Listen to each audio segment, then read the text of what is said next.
不主動聯絡你的人，就別要糾纏了。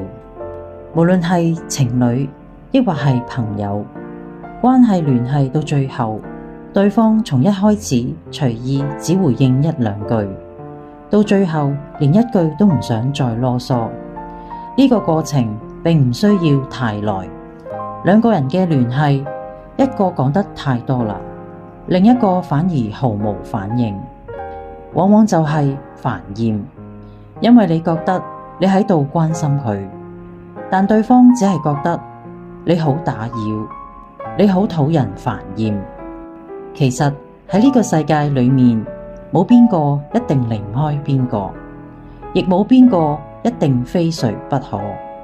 要能夠明白呢一點，或者大部分嘅人都能夠好過得多。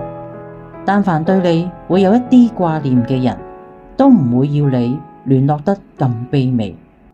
只有心裏面冇你，先至會乜嘢都比你重要。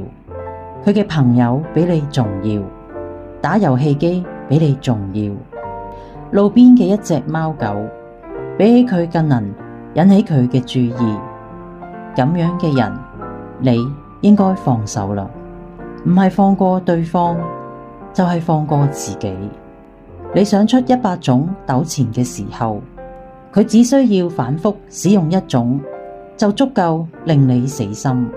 咁樣，管你點樣聯繫，佢都係神隱，令你點樣都揾唔到。